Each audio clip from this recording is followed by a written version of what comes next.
Good healthy morning. हम अब बात करें दांतों की सफाई के इश्यूज पे। अभी जिस तरह कॉलर की कॉल आई कि उनका दर्द जो है एक हफ्ते से नहीं जा रहा, कुछ होता है कि जिस तरह डॉक्टर साहब ने भी बताया कि वहाँ इन्फेक्शन हो जाता है, और जब इन्फेक्शन हो जाता है तो डेफिनेटली पेशेंट को थोड़ा एंटीबायोटिक्स भी देनी पड़ती हैं, पेशेंट को कंटिन्यूस फॉलो अप पे रखना होता है। एक दवाई होती है जिसे मेल्विजल कहते हैं, उसको रोज़ाना डेली बेसिस पे सॉकेट साफ करके प्लेस करना होता है, पुरानी निकालनी होती है। तो ये कुछ पेशेंट्स में करना पड़ जाता है, उनकी एक्सट्रैक्शन जो है वो कॉम्प्लिकेट हो जाती है। जो वो बात करी कि सारे दांतों में उनको दर्द शुरू हो गया आफ्टर एक्सट्रैक्शन, तो ये रेफर्ड पेन भी होता है। जब एक जगह आपको कुछ प्रॉब्लम शुरू हो जाए तो फिर बाकी दांतों में भी फील होने लगता है कि वो पूरा एरिया आपका पूरे, या तो कभी हाफ क्वाड्रेंट या कभी पूरे दांत, और कभी इतना होता है कि नीचे के दांतों में जैसे ऊपर के दांत आते हैं तो दर्द शुरू होता है। तो पेशेंट कहता है ऊपर नीचे दोनों जगह दर्द हो रहा है। होता है उसको सिर्फ एक पॉइंट पे दर्द है, बाकी जगह पे सिर्फ रेफर होता है। तो वो एक पॉइंट का दर्द ठीक हो जाएगा तो बाकी जगह ऑटोमेटिकली ठीक हो जाएगा, क्योंकि वो रेफर था, वो ओरिजिनली वहाँ से ओरिजिनेट नहीं कर रहा था। तो अब बात करें डॉक्टर साहब जो सफाई की, जिसके बारे में बहुत ज़्यादा अजीब सी बातें हैं जो कि सब गलत है, सब गलत बातें हैं कि दांत जो हैं वो ख़राब हो जाते हैं, दांतों में स्पेसेस आ जाती हैं, दांतों में ठंडा गर्म लगता है। ठंडा गर्म दांतों में ज़रूर लगता है और उसका भी रीज़न है, वो भी डॉक्टर साहब से पूछते हैं, ठंडा गर्म का इलाज भी पूछ लेते हैं, और जो सेंसिटिविटी होती है किस वजह से होती है, मैं उसके बारे में तो हम आपको ऑन एंड ऑफ पूरी शो में बता ही रहे हैं।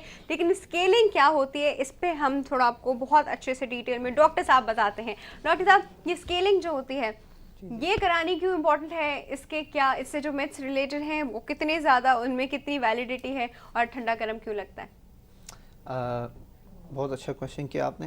पहली चीज़ जो है कि जैसे दांत जो आपकी ओरल कैविटी है, it is the most used, है ना, most busy part of your body, ठीक है ना, and it is expose to the external environment. या तो आप खा रहे होते हैं या बोल रहे होते हैं, बोल रहे हैं, खा रहे हैं, ब्रीथ कर रहे हैं, हर चीज़ से आपकी हवा भी अंदर जा रही है, खाना भी जा रहा है, ड्रिंक्स भी जा रही है, everything is going through the mouth, ठीक है। अब उसमें क्या होता है कि bacteria, millions of bacteria in the mouth हैं, और जैसे हमने अभी पहले भी देखा कि प्लाक की एक लेयर बन जाती है फ्यू 10 to 20 मिनट्स के अंदर, वो which is a layer of bacteria.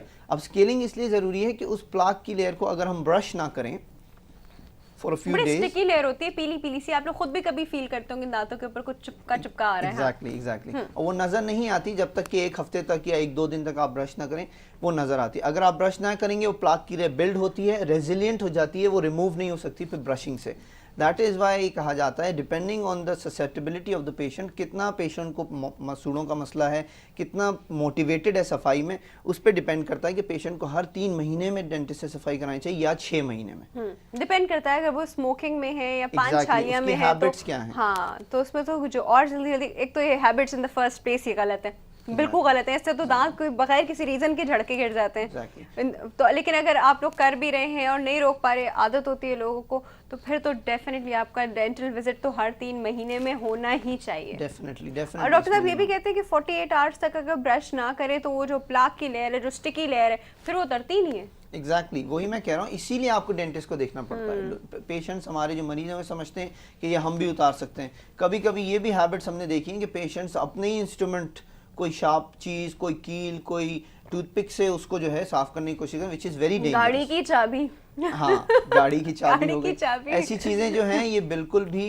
They are contraindicated inside the mouth. एक तो उनसे इन्फेक्शन हो सकता है, दूसरा इरिवर्सिबल डैमेज हो सकता है दांतों को डैमेज हो सकता है, इरिवर्सिबली डैमेज हो जाएंगे, जो फिर या तो फिलिंग या क्राउन, इस तरह की चीज़ें करनी पड़ती हैं। तो ये बहुत ज़रूरी है कि हम जो है ये सफाई रेगुलरली कराएं। एक दूसरा, ये सफाई का ताल्लुक जनरल बॉडी डिजीज़ से भी, अगर सफाई नहीं कराते, जो आपको पेरिडोंटल डिजीज़ हो जाती है, गम्स की बीमारी हो जाती है, उसका हार्ट की डिजीज़ से भी ताल्लुक है, उसका जो है आपकी GI ट्रैक्ट की डिजीज़ से भी ताल्लुक है। तो इट इज़ वेरी इंपॉर्टेंट कि हम ये चीज़ें कराएं। और दूसरा ये कि एक तो सफाई करानी है, एंड द फर्स्ट इम्पोर्टेंट, आप तो महीने में, साल में 4 दफ़ा डेंटिस्ट के पास जाएंगे, पर every day your mouth is with you, तो आप उसकी ब्रशिंग बहुत ज़रूरी है। और ब्रशिंग भी ये कि अप एंड डाउन, जैसे हमारी हैबिट्स हैं, माउथ को हम जो है क्वाड्रेंट्स में डिवाइड करें, 4 या 6 हिस्सों में, आगे पीछे 1-2 मिनट हर हिस्से में लगाएं, रोलिंग एक्शन और अप एंड डाउन एक्शन। और मोशन आपके बहुत ये ना हो कि आप बहुत ही रगड़ रहे हैं, रगड़े जा रहे हैं, रगड़ने से और मसले हैं भाई। हाँ, तो रगड़ने से और मसूड़ों की बीमारी और दांत कट जाते हैं। तो ये ब्रशिंग हमारी बहुत, use of mouth wash, flossing, ये बहुत ज़रूरी है। ये सारी चीज़ें जो पर्सनल हैबिट्स होनी चाहिए पेशेंट्स की, अगर इनको करेंगे तो सफाई की ज़रूरत कम पड़ेगी। और जो मिथ्स हैं जिसके बारे में आपने पूछा कि लोग कहते हैं कि सफाई कराएंगे, सेंसिटिविटी होती है। लूज इसलिए दांत लोगों को लगते हैं क्योंकि सफाई होती है, उनके अंदर जो कचरा था वो आपने निकाल दिया तो उसके अंदर स्पेस नजर आ जाता है। तो पेशेंट्स कहते हैं कि जो है वो लूज हो गए हैं या हमारे दांत लंबे लंबे नजर आ रहे हैं। लंबे बहरहाल नजर आ रहे हैं लेकिन दे आर हेल्थी नाउ, पहले वो लंबे भी थे और डिजीज भी थे। सही। तो ये बहुत ज़रूरी है कि हम जो है इसकी सफाई कराएं। और सेंसिटिविटी का जैसे सेंसोटाइन के बारे में बात हुई, it's a very good toothpaste और इसको रोज़ाना यूज़ करना चाहिए, मॉर्निंग एंड इवनिंग। जिनको ज्यादा बीमारी है मसूड़ों की या ज्यादा सेंसिटिविटी है, they can use it for a third time. ये है कि उसको इंजेस्ट ना करें, उसको जो है स्पिट आउट हम तो ये भी कहते हैं कि दांत ब्रश करने के बाद थोड़ी देर दांतों पे लगा छोड़ दें। ऐसे मिरेकल इफेक्ट्स होते हैं ना इस टूथपेस्ट के, आपने इसको लगा रहने दिया थोड़ी देर, मतलब जितनी देर आप रख सकते हैं, 1 या 2 मिनट को, ज्यादा देर तो नहीं रख सकता दांतों पे, फिर आप उसे स्पिट करें और फिर आप उसे रिंस आउट करें। लेकिन जितनी देर आप लगा रहने देंगे ना, उसके ज्यादा इफेक्ट्स जो है वो मल्टीप्लाई होते रहेंगे। एग्जैक्टली, बिकॉज़ उसमें ऐसे एजेंट्स हैं जो सेंसिटिविटी को प्रिवेंट करते हैं। सही, ठीक है। अच्छा डॉक्टर साहब, अब मुझे बताइए कि स्केलिंग से दांत हिल जाना क्या होता है? होता ये है जगह से हिल जाते हैं। थोड़ी सी एनाटॉमी मैं आपको बताता हूँ किस तरह से ये मैकेनिज्म होता है। दांत होता है बोन के अंदर, ठीक है ना, लेकिन हमें मसूड़ा नजर आता है, मसूड़ा दांत के साथ लगा होता है। There is always some space, कोई स्पेस होती है जो दांत और मसूड़ों के दरमियान होती है और हड्डी नीचे होती है। जब बीमारी होती है मसूड़ों की तो हड्डी नीचे से गलती है, जिसकी वजह से मसूड़े नीचे जाते हैं, दांत लंबे लंबे नजर आते हैं, ठीक है ना। अब उस पर कचरा जमा रहता है, तो वैसे तो ऑलरेडी बोन रिजॉर्ब हो चुकी होती, गल चुकी होती, लेकिन वो कचरा प्लाक कैलकुलस की वजह से वो नजर नहीं आता। स्पेशली लोअर के जो दांत हैं इनकी अंदर की तरफ, inside of the lower teeth, या फिर जो अपर के दांत हैं आपके मैक्सिला के पीछे के दांत, उनके बाहर की तरफ जहां जहां सलाइवरी डक्ट होता है वहां ये कैलकुलस ज्यादा डिपॉजिट हो जाता है। तो ये जो लोग समझते हैं कि स्पेसेस आ गए, actually they were already there spaces, लेकिन जब सफाई करी तो वो नजर आने लग गए, वरना वो हिडन थे, वहां पे कचरा था, वहां कैलकुलस था, प्लाक था और टार्टर था, इस तरह की चीजें थी। दूसरा लूज जो कहते हैं, वो लूज इसलिए कहते हैं, there are 2 kinds of occlusal trauma.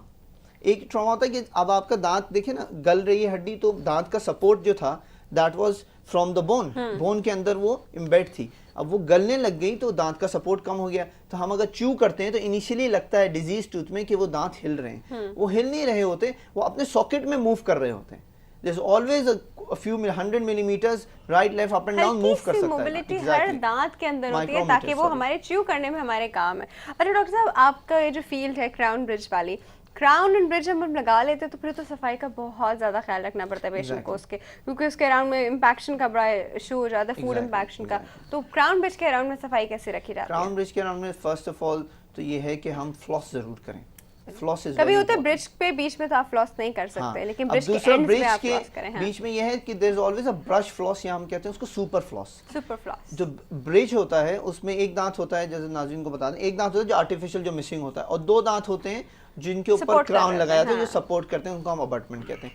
तो जो आर्टिफिशियल होता है उसमें आपका फ्लॉस नहीं जाएगा क्योंकि तीनों कनेक्टेड हैं। तो there is something called super floss या ब्रश फ्लॉस, उसकी एक हार्ड एंड होता है और उसके आगे उसको क्या करते हैं, पॉन्टिक जो आपका आर्टिफिशियल दांत है उसके नीचे पुश कर सकते हैं, पुश करके और फिर उसको रन करके दूसरी साइड से उसको सॉइंग एक्शन से उस पॉन्टिक को क्लीन कर सकते हैं। Every day we should clean it.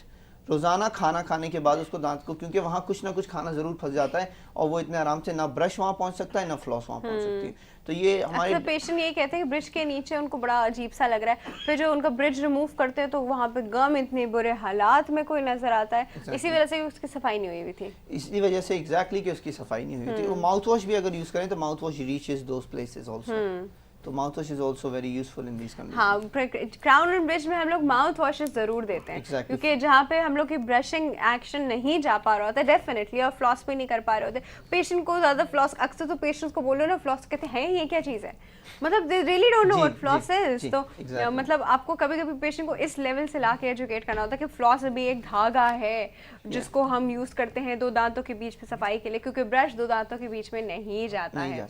Exactly, it is very. और सब इम्प्लांट, इम्प्लांट इन शॉर्ट में आपको बताया तो इम्प्लांट आर टाइटेनियम स्क्रूज।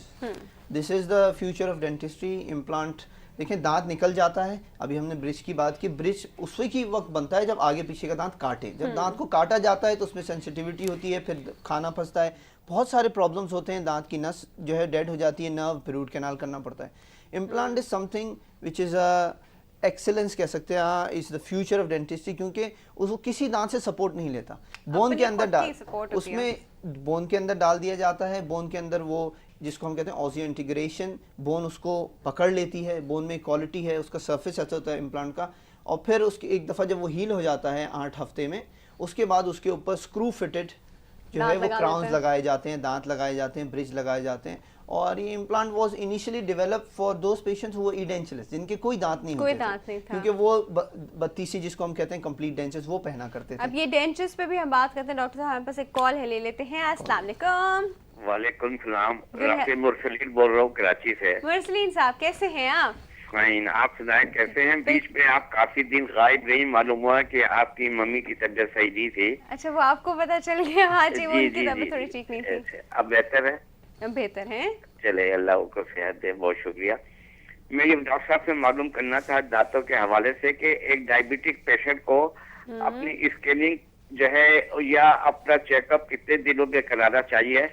दूसरा डॉक्टर साहब, मेरा बच्चा जो है ना, ही जस्ट अबाउट 12 साल, उसके दांत जो है ना जरा सा कुछ बहुत ज्यादा पीले से भी हैं, और 2 दांत उसके आगे के जो है ना वो कुछ बड़े और लंबे हैं। तो मुझे उसको कुछ घिसवाना चाहिए या उसके वास्ते कुछ क्लिप क्लिप बनवाना पड़ेगा जो वो अंदर रहे? और दूसरा कुछ एक घरेलू माउथ वॉश बताइए जो दांतों के वास्ते हम लोग अपने घर में यूज कर सके। Salt water in this. Thank you जी। हाँ जी, हमें आपको और डिटेल बता दें इस पे, ठीक है जी? शुक्रिया, thank you so much for calling. Thank you जी। डॉक्टर साहब, तो इनके 2 सवाल हैं। 2 सवाल हैं। एक तो ये डायबिटिक पेशेंट की केयर। डायबिटिक पेशेंट से हम शुरू करते हैं। कह रहे हैं कि डायबिटिक पेशेंट हैं। Now the thing is, diabetes में ये है कि first most important thing is the control of diabetes, ठीक है ना? जैसे मैंने पहले भी अर्ज़ किया कि अगर डायबिटीज़ हमारी अंडर कंट्रोल होगी, जिसके अंदर हमारी 3 चीज़ें आती हैं, इंसुलिन ट्रीटमेंट है, डाइट कंट्रोल है, ठीक है ना, और आपकी जो है ओरल हाइपोग्लाइसीमिक्स हैं। अब diet control is very important. जहाँ डाइट कंट्रोल हो गई, जब डायबिटीज़ आपकी अंडर कंट्रोल होगी, देन क्लीनिंग नॉर्मल पेशेंट के लेवल पे आप आ जाते हैं, ठीक है ना? आपके गम्स नॉर्मली हील करते हैं। होता क्या है डायबिटीज़ में कि ब्लड सप्लाई आपकी जो है वो गम्स की, बोन की कम हो जाती है। ब्लड सप्लाई जो है, it is the blood is the most important organ in the body. वही सारे न्यूट्रिएंट्स लाता है, वही सारी नरिशमेंट करता है। कोई बीमारी होती है जो हम दवाई खाते हैं तो दवाई ब्लड से जाती है, ठीक है? और ब्लड सप्लाई कम हो जाती है तो डिजीज हील होना कम हो जाती है। इन्फेक्शन, इन्फ्लेमेशन बहुत आहिस्ते आहिस्ते आहिस्ते जाता है, क्योंकि वो नरिशमेंट नहीं आती है। क्या ये होता है डॉक्टर साहब, जैसे हम रूट कनाल करते हैं तो उनकी कनाल्स बहुत ब्लीडिंग रहती हैं, इस तरह का कुछ इशू रहता है उनमें से बहुत ज़्यादा? डायबिटीज़ के अंदर I am not aware of that के रूट कैनाल के अंदर इस तरह होता हूँ, लेकिन मसूड़ों के अंदर बहरहाल बहुत प्रॉब्लम होती है, क्योंकि वहाँ पे कंटिन्यूस डिजीज और हीलिंग प्रोसेस चल रहा होता है, क्योंकि वो ओपन है, वहाँ बैक्टीरिया है। उसमें मैं ये रेकमेंड करूँगा कि first of all diabetic control इनके लिए बहुत ज़रूरी है, जिससे डाइट कंट्रोल, इस तरह की चीज़ें। सेल्फ, मैंने जैसे कहा, by the patient self cleaning and oral hygiene measures बोलें, जिसमें फ्लॉस है, इंटरडेंटल ब्रशेज हैं, brushing themselves 2 to 3 times after every meal. और ये है कि अगर मसूड़े फूल जाते हैं, उनको महसूस हो रहा है मसूड़े फूल रहे हैं, दांत कमज़ोर हो रहे हैं, तो एवरी 3 months वो अपने डेंटिस्ट के पास जाएं। और वो रेमेडी पूछ रहे थे घर में, तो वो हम लोग ये करते हैं कि नीम गर्म पानी में चुटकी सा नमक डाल के आप उससे, अगर आप माउथ वॉश नहीं यूज़ करना चाहते, आप उससे रिंस करें हर खाने के बाद, आपके मसूड़े बिल्कुल हेल्दी रहते हैं। हम इस पर और भी बहुत सारी बातें करेंगे, लेकिन वक्त हो गया एक ब्रेक का। डॉक्टर साहब बहुत बहुत शुक्रिया आपके आने का, बहुत मजा आया डॉक्टर साहब से बातें करने में, लेकिन अगेन वक्त हो गया एक ब्रेक का भी, कहीं मत जाएगा, हमने भी और भी बहुत सारी बातें करनी है, देखते रहिएगा।